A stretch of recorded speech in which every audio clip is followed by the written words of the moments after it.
What's up guys, Joey here with ViewTech, and here in Munich, Germany, we got our hands on Huawei's newest top-tier flagship device, the Mate 30 Pro. First, let's see what's inside the box.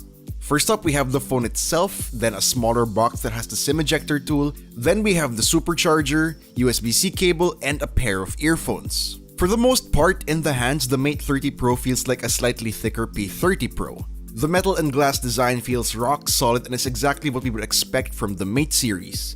The camera-focused design language on the back comes from the same DNA as last year's Mate 20 Pro, but now looks cooler and more futuristic.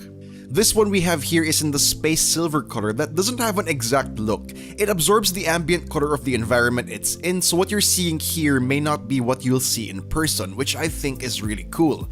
However, it's still really glossy and slippery, and since it's glass, it's a pure fingerprint magnet. Up front, we get a 6.53-inch OLED display with a resolution of 2400 by 1176, which yes, has a thick bar-type notch on top, but in this case, I can actually forgive this, since it's not as tall as an iPhone notch, and since it packs the important 3D depth camera for secure face unlock. For all intents and purposes, display quality is pretty much the same as what you would get on the P30 Pro, but what definitely sets this display apart are the extremely curved edges which Huawei calls the Horizon display.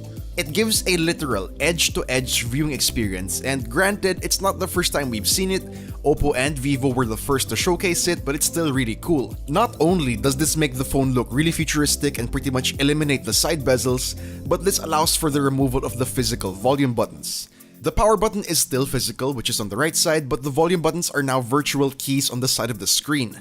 The haptic feedback feels great, you can configure them to appear on either side, and sliding up and down to adjust volume feels great. Other nice features of the display are the acoustic screen for taking calls, and it makes for half a front-facing audio experience, and an in-display fingerprint scanner. Up top, we have the secondary microphone and an IR blaster, while down at the bottom are the hybrid SIM tray that supports either 2 nano SIM cards or replace one with the proprietary nano memory card. Also the USB-C port, main microphone, and loudspeaker. If you want a headphone jack, you'll have to go for the standard Mate 30. Taking a closer look at the back of the device, we have 3 main cameras, a 40-megapixel main, 40-megapixel ultrawide, and 8-megapixel telephoto. Also, there's a 3D depth sensor. For the front camera, it's a 32-megapixel sensor plus the aforementioned 3D depth camera for face unlock. Do stay tuned for our full review for a complete evaluation of this beast's cameras, but for now, check out these sample shots.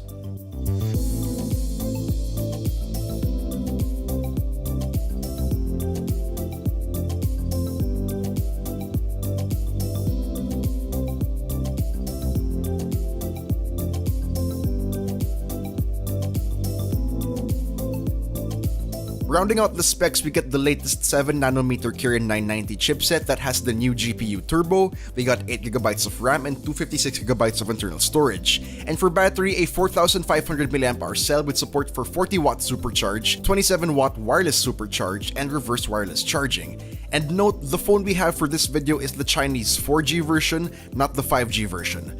We'll definitely get into software more when we release our full review as well as the other aspects. So for now, guys, let us know what you think about the Huawei Mate 30 Pro in the comments down below. And if you enjoyed this video, please do drop a like, subscribe to our YouTube channel for more content, hit that bell icon to notice any future uploads, and be sure to visit yougettech.com for the latest tech news and reviews. This has been Joey, and I'll see you guys in the next one.